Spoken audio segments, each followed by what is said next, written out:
Hello, everyone, and welcome to this conversation presented by White House Custom Color. Are you trying to mute me? No, it's just real loud, and I can't. I sold Amazon when it was $25. Listening to listen, not listening to respond. Yes! Oh, thank you for that. This is a hopeless endeavor. A proper camera isn't something I'd have around here by any chance. Now, what do you have back there behind that black cloth? I'm curious. I can't tell what it is. It's a MX-5 Oh. with a much bigger engine and a turbo and all the suspension stuff. There was a time when I was a stunt driver as a little part-time gig when I worked in Hollywood. So mechanical things, all about it. Built a bunch of race cars, a bunch of motorcycles back before the Harley building things became suitable for television, episodic television. I was doing that stuff in Hollywood. So Gearhead, So being a gearhead's kind of your jam outside of photography and videography and cinematography. Yeah. And then if it's appropriate in cocktail conversation to try to drop something in the conversation that sounds cool. I'm a professional adventurer as well.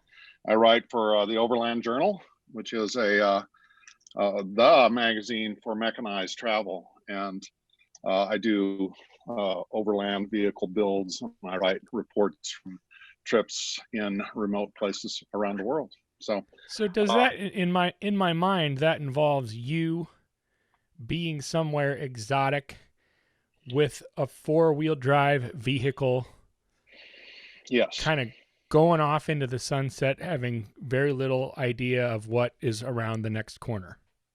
Well, so I was a part of Expeditions 7, which was an attempt to set a Guinness World Record by driving the same vehicles across all 7 continents.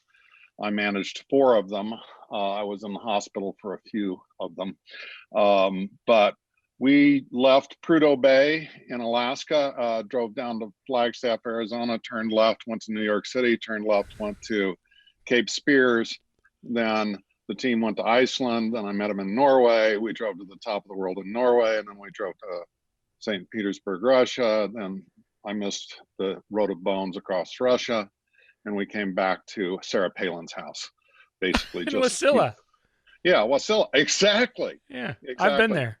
Yeah, well, you know how fantastic it is. Yeah, but I love Alaska. That's unreal to me. Alaska's like so big, I can barely believe it. Well, then you would really love Norway. No, I bet. Everybody goes and does the cruises on the fjords. I prefer Chevys to fjords, but driving it is spectacular, and New Zealand is spectacular. If you like Alaska type look, you'd really love those places.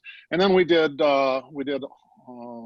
Australia and Africa, and the team did South America. Anyway, they managed to do Antarctica and all 7 continents. I was on for 4. I sort of routinely go out and do crazy stuff like that. So yeah. Did you have any idea when you were younger that any of this was going to be what your life was going to be like? I was training to be an illustrator. I can draw and paint and all that stuff naturally. And I was always romping around in the forest. Grandmother had a farm and stuff like that. I guess I always kind of imagined that a life of adventure was in my future. And I've never done an honest day's work in my life. I just do whatever entertains me, and then somehow money arrives occasionally. So, and I recommend it. That leads me to really what I wanted to start with. First of all, let's do a little bit of a formality and just tell me the the formal piece, who you are and what you do, and things of that nature, so that we have that content. Okay. For context, I'm about to turn 69 years old.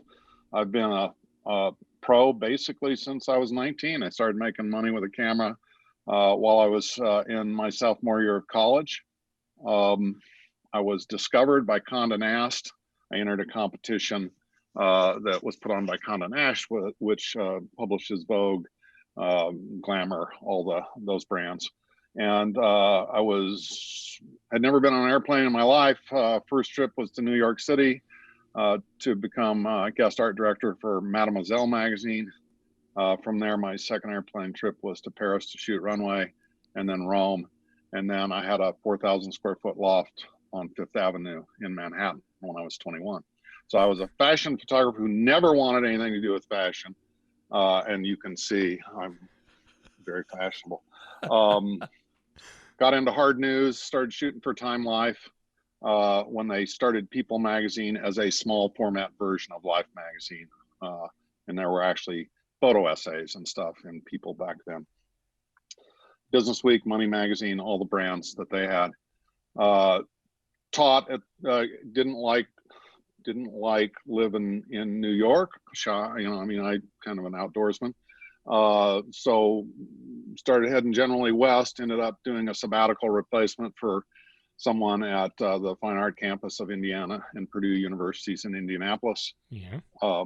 Taught there for 6 years, developed the photo program there, started the process of developing the photo program. Then moved to Phoenix, doing annual report work, segued into doing commercial filmmaking.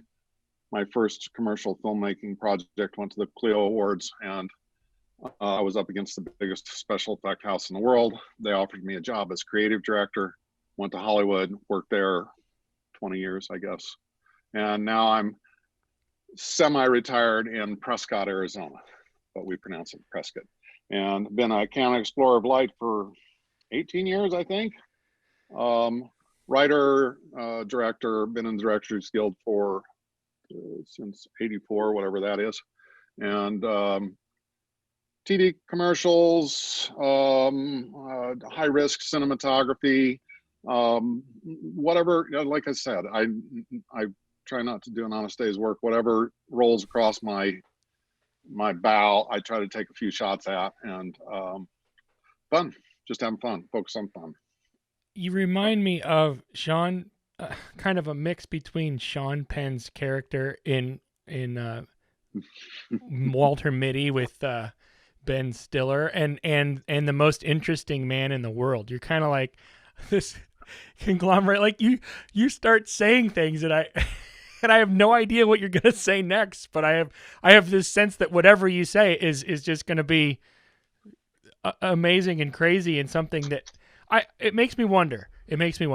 Is there a section of your life that's not necessarily we don't have to play favorites here, but is there a section of your life, as you even reminisce about it briefly, where that right away as you're talking about it, you think, those were the years, like that was a piece of time in my life that just stands out above all the rest, as you say all these things? Well, I hit Hollywood when I turned 30.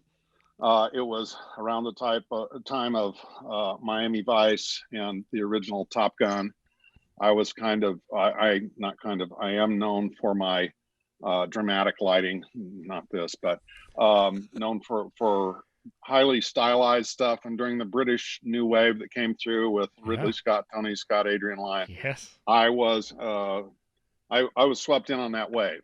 So it was the 80s was the era of inordinately high budgets, crazy bravery on the part of ad agencies, and I was a bachelor, and I was racing motorcycles and cars and spending big budgets. So that was a pretty good 10 years, pretty good 10 years. I've heard that. I was a kid in the 80s, but so I remember the 80s, but I think of Top Gun as a big thing. Michael Jackson. I was wondering about the Scott brothers when you started to mention that. That's who I first think of is Ridley and Tony Scott in the 80s. Yeah, and you mentioned Michael Jackson. We were shooting on a soundstage next to Michael Jackson during the White Glove phase. Yep. He was over there doing a music video with music video director from Chicago, Joe something. Anyway, my sound man tapped into his wireless mics. And he calls me over, Bruce, I got Michael's wireless. And I go, well, record everything. And we yeah. And we actually had the recording of him going into the men's room with his entourage. He dropped his little white glove into the urinal. No. And he threw a hissy fit, and he had one of his giant gentlemen fish it out. And we had it. And it was pre-YouTube, pre-interwebs. So we didn't have anything to do with it that we could do with it except enjoy it enormously. I wish I still had it. I was going to say, I was popped in to listen to one of your podcasts just to recognize your voice and stuff. And Parker Feister. Fister, how's he with? Anyway, he refers to me as the dude. He's convinced that I'm, what's his name? With the robe. The dude, man. The dude abides. Yeah, the dude abides. Yeah, I can't see Parker. I can't see Parker at a convention without him going, dude, and coming over. So that works too. That all fits. I was wondering if you could. I would like to hear you essentially tell that story about you being discovered. I read about that, and I was trying to imagine what that would be like. You said that you were a grease monkey, and you were essentially fixing something on your girlfriend's car or something like that, and then like the week after that, you're globetrotting. Yeah. So I was working at a Texaco doing tune-ups and lube jobs and stuff. She worked at the mall, and shockingly, we were running out of things in common. And so I was buying a car magazine, and the women's interest magazines were over there. So I kind of sidled down the magazine rack, picked up the first magazine, which was Mademoiselle. It fell open to a competition for college students. I went, bought the magazine. I won they had two competitions, guest editorships and photo competition. I think I won both the photo competition and guest art director. And the competition went back to the 1930s. Sylvia Plath was the writer, was one of the things that helped her get discovered. Basically, all the movers and shakers in the fashion industry were at one time guest editors. They picked 12 of the top college students in the nation. I was the first male to ever enter it. As luck would have it, I got to go to Paris and Rome with 11 beautiful college girls as the single heterosexual male, and then came back and fell in with a glam rock band, and we shared a loft at 19th and 5th, just below the Flatiron Building, and so we partied all night. And I'd wake up in about 3 in the afternoon, go around to the fashion magazines and Women's Wear Daily and stuff, try to get assignments. And on boring days, I would call up and ask them to send over brunettes, and I'd have a stream of 300 brunettes fresh off the Greyhound, looking to make their mark in New York. It was a horrible time. It's a horrible time. It does sound awful. I dumped the girlfriend immediately, Oh yeah. But then I came back through as a part of a fashion makeover team, and we came through the departments to do a session at the department store where she still worked, and I picked her out of the crowd for a makeover. So we made it a little bit. Yeah. I'm a nice guy.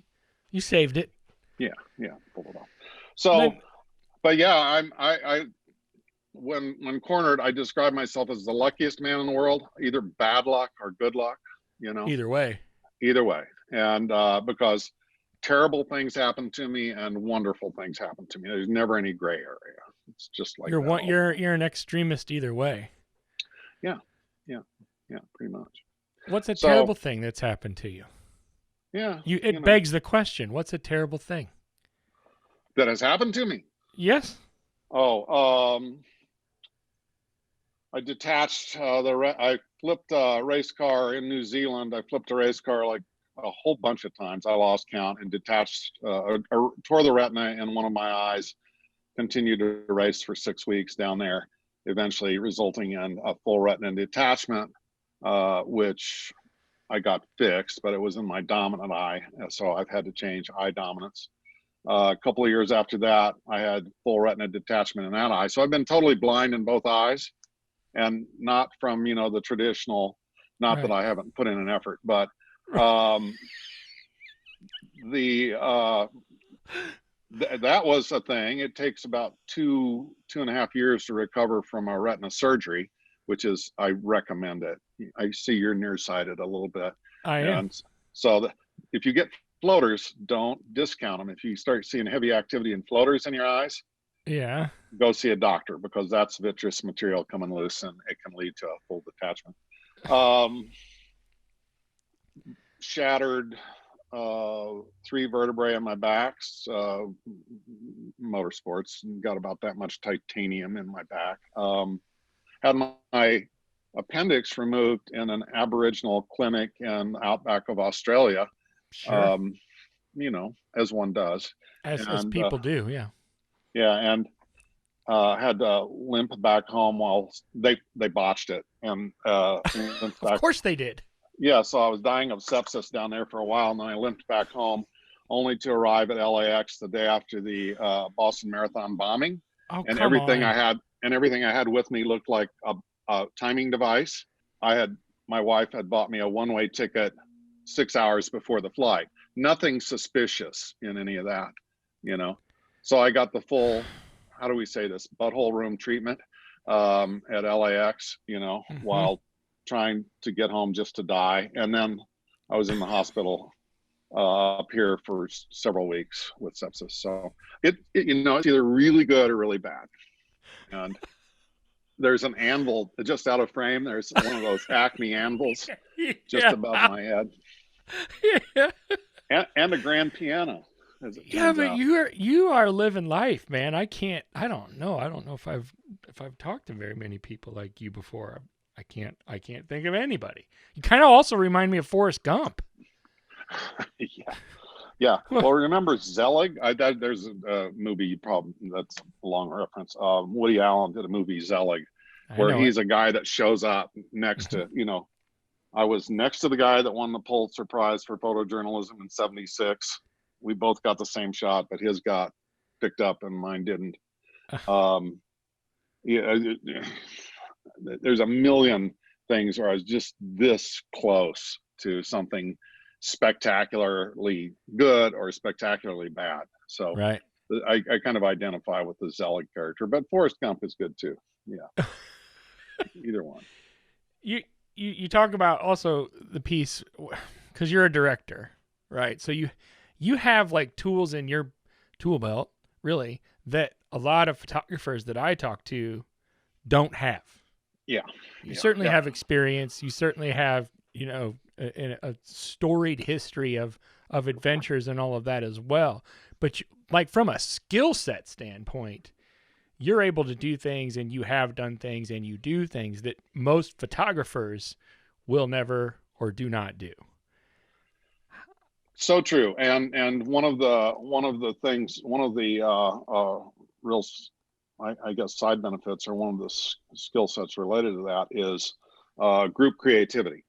I was an associate professor for about 6 years in my late 20s, and art students. So the goal is to realize the creative potential of every individual, and not just sort of teach, sort of by the pound. And so when I got to Hollywood and I started working with crews, well, I should back up. I was working as a one-man band doing regional television commercials because I was asked to. And if the shot required sets, I built the sets. If the shot required hand talent to pour a Sapporo beer into a mug, I'd get a manicure and I'd run the camera and pour the beer. So everything, makeup. I don't do hair, but that, and then group dynamics. Trying to a film crew is like creative army, and everybody has a job and a position in the squad, in the platoon. And the job of the captain is to make sure everybody is reaching their full potential and moving us all toward the same target, pulling on the same rope, you know. And then I don't pose. I actually, the word posing is like fingernails on a chalkboard for me. Mm-hmm. I came up when I was a kid. We had an uncle who was an actor, and we always saw the dramatic 1950s and early 60s, you know, acting poses, the black and white, you know, Right. stuff. And then the classic, you know, the Monty kind of posing, and you know, the men wave like this, and women wave like this, and shoulder down and shoulder up, you know. All that just, it actually creeps me out, you know. So I do scene motivation and shot blocking with everybody. You know, I try to establish a mindset and a place. I start with a background. I make sure that the person I'm shooting understands where we are and is observant of it, and then we try to get into a mindset or a motivation, and then I shoot until I get something that I think fulfills the goal. And is the intent to capture something more natural? Yeah, and to not have everything look cookie cutter, you know. Authentic. Yeah, I've had people come to me and go, "Oh man, that thing you did was so spectacular. I want you to do that with me." No, I can't. That's not how it works. That's not how it works. We'll go out there and make something happen. So I work a lot with, you know, people I stumble into in a mall, or I see a kid with their parents and give them a card, something like that. But I'm task driven, you know, on all the stuff I do. At this point in my life, I don't really shoot unless I'm got an idea concept to go shoot. I don't just walk around going, "Oh, world's wonderful shooting." You know, I've done a lot of that. But I start with a concept, and I can generally see an image in my mind's eye, and I go gather it. You know, I pull together the elements to make it happen. So I mentioned that I can draw. One of the things that was a big hook for me in Hollywood, and especially working in special effects, which the production company I worked at invented 3D graphics. We did the very, very first vector, raster, ray tracing, texture mapping. All the people at Pacific Data Images and a lot of people at Disney and Lucasfilm came out of this particular shop. I can do storyboards. I grew up on comic books. You know, I just was obsessed with comic books, and a comic book is a storyboard. And so I actually created my own little template, 30 frames, 30 seconds. I've shot the commercial. It's a TV commercial. I've shot it in my head. I've sketched it. I've got all the where the camera is, what it is, wide angle. And as soon as I meet the crew for a tech scout, we walk through, and we're going to be here. We're going to be in the mud on a hi-hat with a wide. This is going to be on a crane. This is a dolly shot, you know, and crews really like that, you know, because they know that you're going to get done on time. They know that you got your shit together. You're not a schedule of sorts. Yeah, that there's a you know, I shot lists as a still photographer. I've always despised shot lists, but as a director cameraman, I am a producer. I make the most money when I'm the most efficient. Well, that's what I was going to ask you. Like, what's the big difference? Like, you like to incorporate elements, right? From wearing one hat and the other. Yeah. But where does that road fork, where you're like, this is how it is when I'm directing, this is how it is in film, and this is how it is? Wow. Did I have a stroke? I think I just had a stroke. I just saw that happen. It was like lightning. Yeah, we'll have to fix that. But where do they diverge? When I have to shoot a vertical, because, you know, movie theaters, you can't turn the screen, you know, but I would say that when I first started shooting I'm going to say movies, and it wasn't movies, it was motion work. It was the realization that the word movement is involved. Camera has to move. So still photographers under almost any circumstance. They move around. Some stand there in bullseye composition, shoot it, and they're done. And other people search for the composition by hand. Some set up tripods, but they're working on a singular composition. Even if you're shooting sports, you're kind of planted in one place and you're following the action. For cinema, the camera should move. Yeah. So it's a constant refinement of composition. Yes. And you really can't afford to recompose it later. You can't shoot loose and crop it, Yeah, you can't fix it later, really. You can, but it's incredibly expensive, Yeah, right. That's a good point. So for me, with a cinema camera, you're starting with a great frame, and you got to end with a great frame, and you got to make everything in between great too. Yeah. So and I don't light an individual. I light the set. I light the location. So I tend to use more long throw instruments. I won't come in here and put a thing under the chin or do the current headshot thing where you surround the camera like a makeup mirror or a ring light kind of look. And I had the great good fortune to work with some brilliant cinematographers when I came to Hollywood. When I came to Hollywood, nobody was interested in me shooting, even though I shot all of my own work. They were interested in me directing. So they put me together with really at the time, the best, most expensive cameraman in the world. I shot with Jordan Cronenweth right after he finished Blade Runner. I'm old, so I blank on names, but the guy who shot Tombstone, I shot with him right after he did that. The guy who shot Body Heat, I shot with him right after he did that. It was kind of the hook for our production company that whatever was the baddest ass movie going on right then, we're going to get that director or that cinematographer to do your Coca-Cola campaign or your Chevrolet truck campaign. So, and then I was director. I told the cameraman what to do, which was astonishing to me, but I had the good sense for somebody in their 30s, to keep my mouth shut and my ears open. And is that right? Well, because I was going to ask about you have to be really skilled relationally too, don't you? Because from what I understand, there are a lot of heads butting between directors and DPs, like there are between photographers and art directors. Like, you have to be able to navigate those waters. Yeah, and I mentioned Creative Army. The director is the general, and you can hire and fire people. I'm really super sweet and collaborative up until the point that it's time for me to be in charge and be decisive, Right. So I make a situation that's really good for everybody to fulfill their greatest potential, but I decide what we're going to do. Right.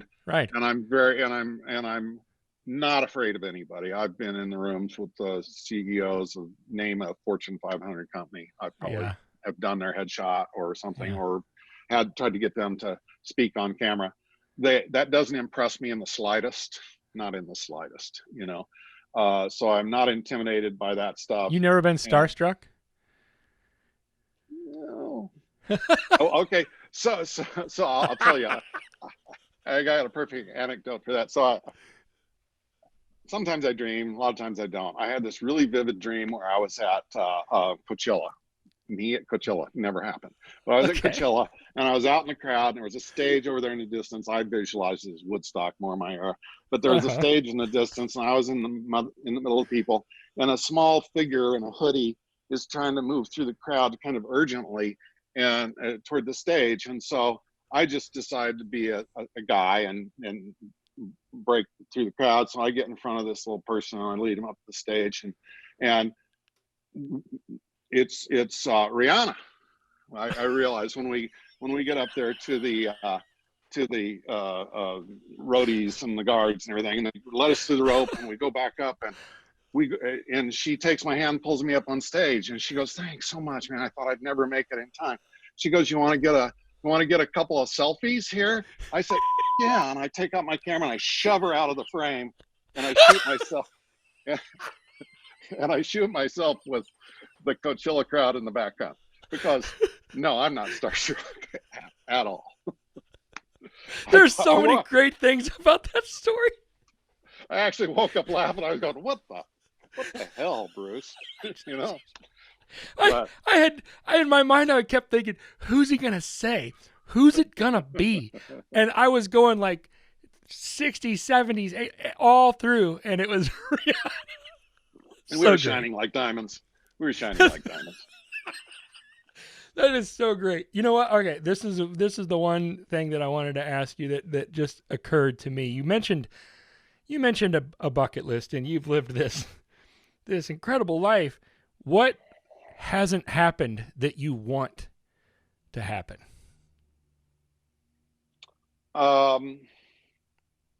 You know, I've either done 100% everything I want to do, or got to 95 percentile on everything.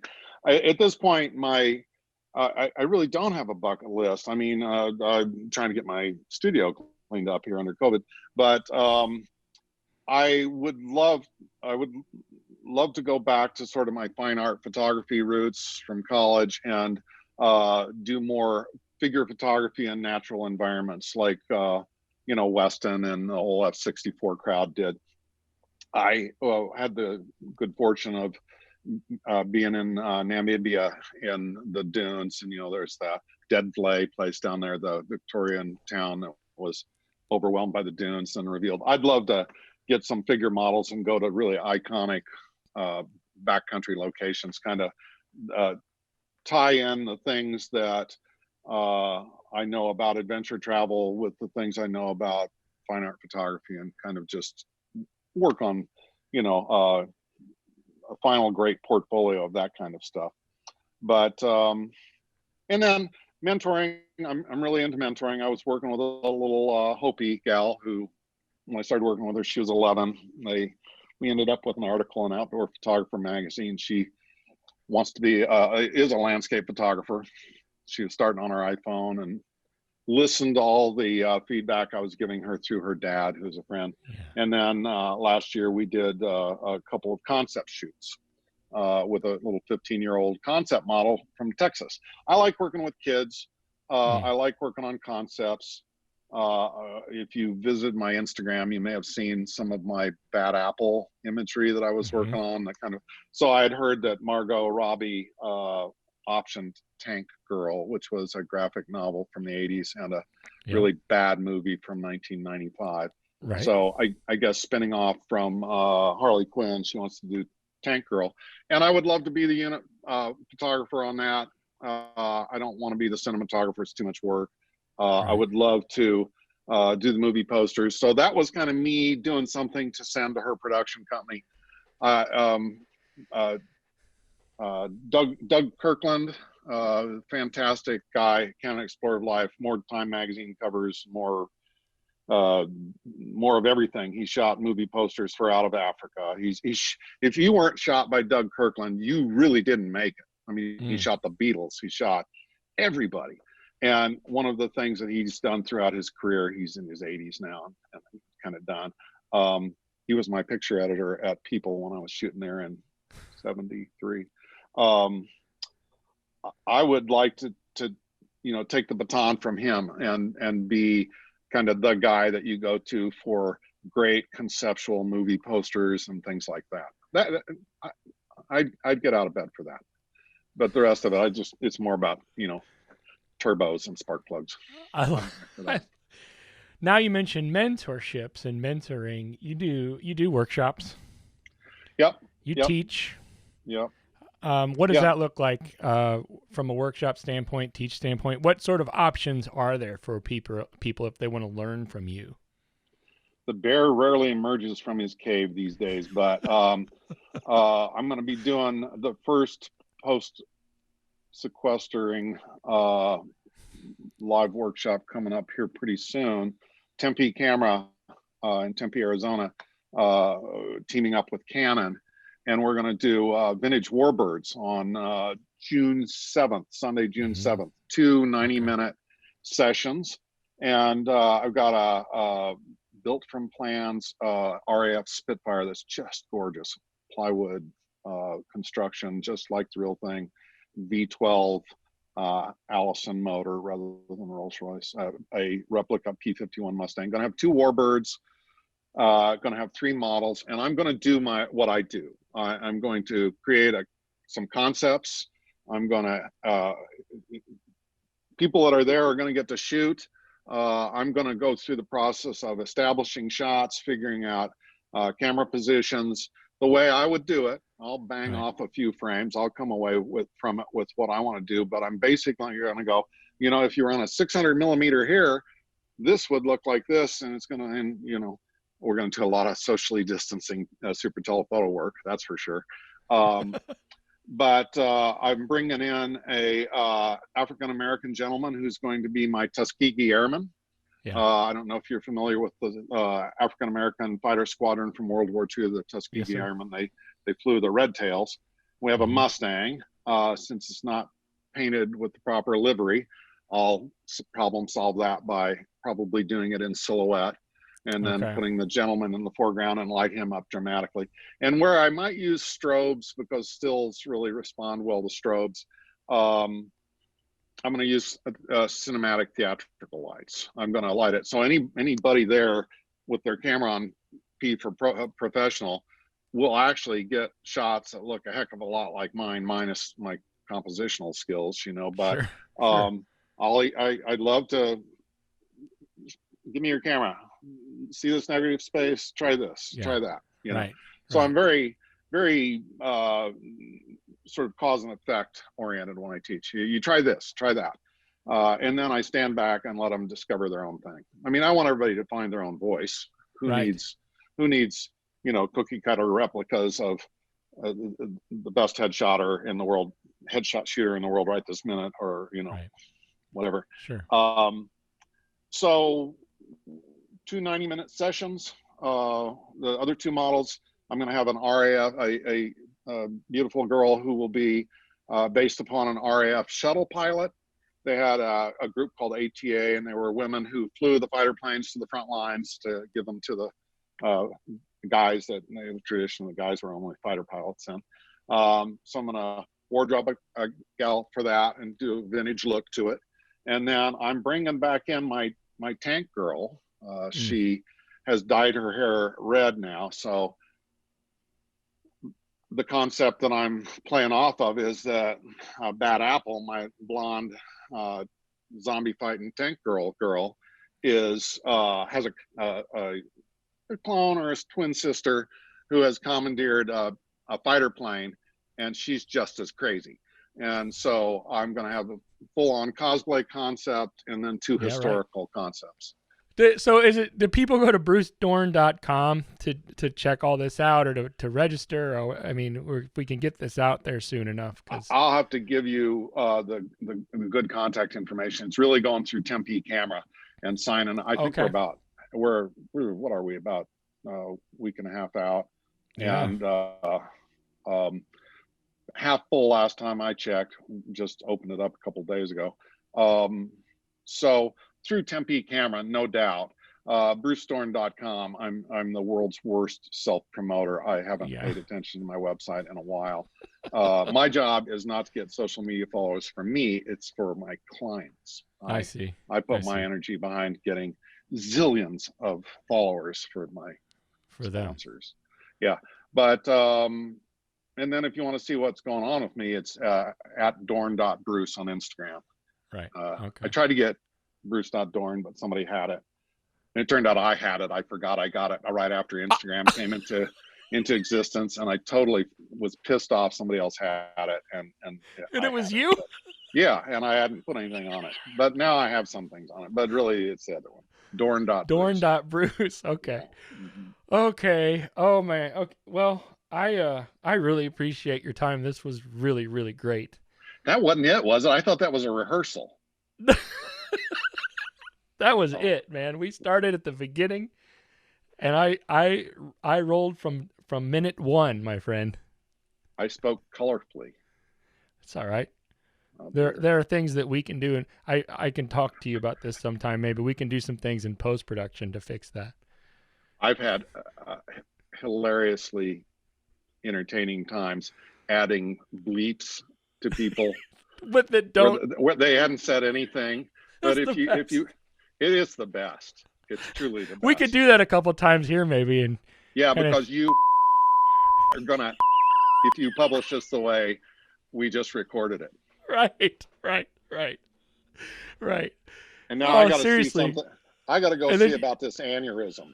Something happened with your lights too. That's a mystery. Yeah, We'll because have to- I think I've had another retina detachment during this thing. Man, I really appreciate it. I will. I'll be in touch about all this, and we'll see if we can get this out there soon. I'm so regretful. I thought we were doing background, dude. Okay, well, Have a great day. can't ruin my career at this point. Hey guys, thanks for watching this conversation presented by White House Custom Color on YouTube. Be sure to check out our other content and click that subscribe button right there. Right. Right there. It's there somewhere.